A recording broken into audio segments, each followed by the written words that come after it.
Vote ചോരി വിവാദവുമായി ബന്ധപ്പെട്ട് രാഹുൽ ഗാന്ധി നടത്തുന്ന വോട്ടധികാർ യാത്ര ബീഹാറിന്റെ ഗ്രാമാന്തരങ്ങളെ കീഴടക്കി മുന്നോട്ട് പോവുകയാണ്. രാഹുൽ ഗാന്ധി ഉയർത്തിയ വിഷയങ്ങളിൽ നിന്ന് ഓടിയൊളിക്കാൻ കഴിയാതെ പാർലമെന്റിനകത്തും പുറത്തും വിയർക്കുന്ന ബിജെപിയാണ് നമ്മൾ തെരുവിലും പാർലമെന്റിലും കാണുന്നത്. ബിജെപി നേതാക്കന്മാർ മൗനം തുടരുകയാണ്. രാഹുൽ ഗാന്ധിയെ നാഴികയ്ക്ക് 40 വട്ടം വളഞ്ഞിട്ടാക്രമിക്കുന്ന ബിജെപി നേതാക്കന്മാരുടെ നാവുകളൊന്നും പൊന്തുന്നില്ല എന്നാണ് ഇപ്പോൾ നമുക്ക് മനസ്സിലാക്കാൻ കഴിയുന്നത്. അനുരാഗ് ഠാക്കൂറിനെ പോലെയുള്ള നേതാക്കന്മാർ രാഹുൽ ഗാന്ധിയെ ഏത് വിഷയത്തിലും അപമാനിക്കാൻ ശ്രമിക്കുന്നത് നിരന്തരം രാജ്യം കാണുന്നതാണ്.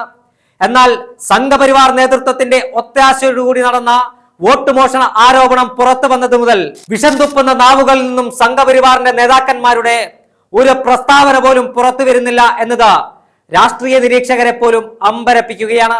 രാജ്യത്ത് ബിജെപി അധികാരത്തിലേറിയത് കള്ള വോട്ടിലൂടെയാണെന്ന് രാഹുൽ ഗാന്ധി സധൈര്യം നെഞ്ചുവിരിച്ച് വിളിച്ചു പറയുമ്പോൾ അതിനെ പ്രതിരോധിക്കാൻ ഇന്ത്യയുടെ 56 ഇഞ്ച് വീതിയുള്ള നെഞ്ചളവുള്ള പ്രധാനമന്ത്രി ഉണ്ടെന്ന് പറയുന്ന ബിജെപിക്കാരന് കഴിയുന്നില്ല എന്ന് പറയുമ്പോൾ തങ്ങൾ കള്ളന്മാരാണെന്ന് ബിജെപിക്കാരൻ പരസ്യമായി പറയുന്നതിന് തുല്യമായി മാറുകയാണ്. രാഹുൽ ഗാന്ധി ബീഹാറിനെ ഇളക്കി മറയ്ക്കുകയാണ്. രാഹുൽ ഗാന്ധിയുടെ വോട്ടധികാർ യാത്രയിൽ ആയിരങ്ങളാണ് പങ്കെടുത്തുകൊണ്ടിരിക്കുന്നത്. ഇന്ത്യയിലെ ഒരു രാഷ്ട്രീയ നേതാവിനും കിട്ടാത്ത ജനപിന്തുണ രാഹുൽ ഗാന്ധിക്ക് ലഭിക്കുകയാണ്.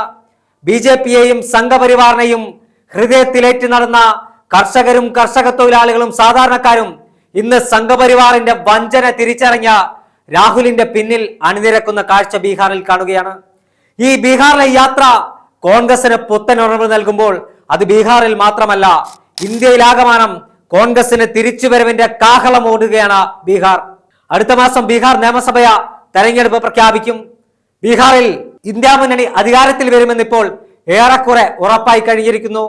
ബീഹാറിൽ മാത്രമല്ല, 2026 തുടക്കത്തിൽ കേരളം, പുതുച്ചേരി, ആസാം, പശ്ചിമ ബംഗാൾ, തമിഴ്നാട് തുടങ്ങിയ സംസ്ഥാനങ്ങളിലും നിയമസഭാ തെരഞ്ഞെടുപ്പ് നടക്കും. ഈ സംസ്ഥാനങ്ങളിലെല്ലാം കോൺഗ്രസിന് മികച്ച മുന്നേറ്റമുണ്ടാക്കാൻ രാഹുൽ ഗാന്ധിയുടെ ഈ യാത്രയിലൂടെ സാധിക്കുമെന്നതിൽ തർക്കമില്ല.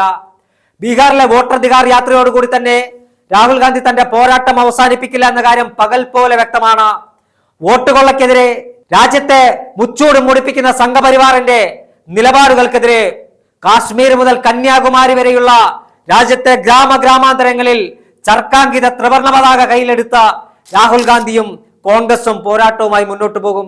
മിസ്റ്റർ നരേന്ദ്രമോദി, നിങ്ങളെ ജനങ്ങൾക്ക് വിശ്വാസമില്ലെന്ന് രാഹുൽ ഗാന്ധി വിളിച്ചു പറയുമ്പോൾ നരേന്ദ്രമോദിക്കോ അമിത്ഷാക്കോ ബിജെപി നേതാക്കന്മാർക്കോ രാഹുൽ ഗാന്ധിയുടെ ചോദ്യങ്ങൾക്ക് മറുപടി പറയാൻ ത്രാണിയില്ലാതെ ഓടിയൊളിക്കുന്ന കാഴ്ച രാജ്യം ദിവസങ്ങളായി കണ്ടുകൊണ്ടിരിക്കുകയാണ്.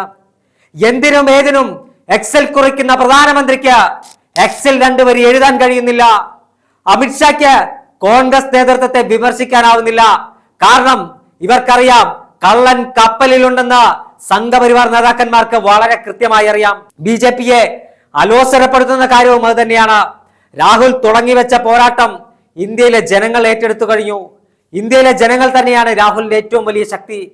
കാശ്മീർ മുതൽ കന്യാകുമാരി വരെ ഒന്നാം ജോഡോ യാത്ര നടത്തി, ന്യായ് യാത്ര നടത്തി, രാജ്യത്തെ ജനങ്ങളുടെ മനസ്സിന്റെ അകത്തളങ്ങളിൽ ഒരു കെടാവിളക്കായി കത്തിജ്വലിച്ചു നിൽക്കുന്ന രാജീവ് ഗാന്ധിയുടെ പുത്രൻ രാഹുൽ ഗാന്ധി ഇന്ത്യയിലെ ജനാധിപത്യം സംരക്ഷിക്കാനുള്ള പോരാട്ടത്തിലാണ്.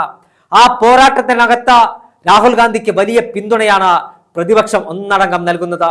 ഇന്ത്യ സഖ്യം പൂർണ്ണമായും രാഹുൽ ഗാന്ധിയുടെ പിന്നിൽ അണിനിരന്നു കഴിഞ്ഞു. രാഹുൽ ഒറ്റയ്ക്കല്ല, ഈ പോരാട്ടത്തിനകത്ത് പ്രിയങ്ക ഗാന്ധിയുണ്ട്.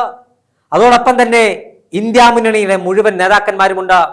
84 വയസ്സായിട്ടും ഒരു ചുറുചുറുക്കുള്ള യുവാവിനെ പോലെ മല്ലികാർജുൻ ഖാർഗെ എന്ന് പറയുന്ന കോൺഗ്രസിന്റെ ദേശീയ അധ്യക്ഷൻ ഓടി നടക്കുകയാണ്. സംഘപരിവാറിന്റെ കരാള ഹസ്തത്തിൽ നിന്നും ഇന്ത്യ രാജ്യത്തെ മോചിപ്പിച്ച ജനാധിപത്യത്തിന്റെ വസന്തം ഇന്ത്യയിലേക്ക് വീണ്ടും തിരികെ കൊണ്ടുവരാൻ മല്ലികാർജുൻ ഖാർഗെയും രാഹുൽ ഗാന്ധിയും പ്രിയങ്ക ഗാന്ധിയും സച്ചിൻ പൈലറ്റും DK ശിവകുമാറും തുടങ്ങി കോൺഗ്രസിന്റെ 1ാം നിര നേതാക്കന്മാരും 2ാം നിര നേതാക്കന്മാരും താഴെത്തട്ടിലുള്ള കോൺഗ്രസിന്റെ പ്രവർത്തകരും ഒറ്റക്കെട്ടായി ഒരേ മനസ്സോടുകൂടി തെരുവുകൾക്കകത്തും നിയമനിർമ്മാണ സഭകൾക്കകത്തും പോരാട്ടവുമായി മുന്നോട്ട് പോകുമ്പോൾ നരേന്ദ്രമോദി സർക്കാരിന്റെ സംഘപരിവാറിന്റെ തീവ്ര നിലപാടുകൾക്കെതിരെ, സംഘപരിവാറിന്റെ വോട്ട് മോഷണത്തിനെതിരെ സാധാരണക്കാരായ ജനങ്ങൾ രാഹുലിന്റെയും കോൺഗ്രസിന്റെയും പിന്നിൽ ഒറ്റക്കെട്ടായി അണിനിരക്കുന്ന കാഴ്ചയാണ് രാജ്യത്തെമ്പാടും നമുക്ക് കാണാൻ കഴിയുന്നത്.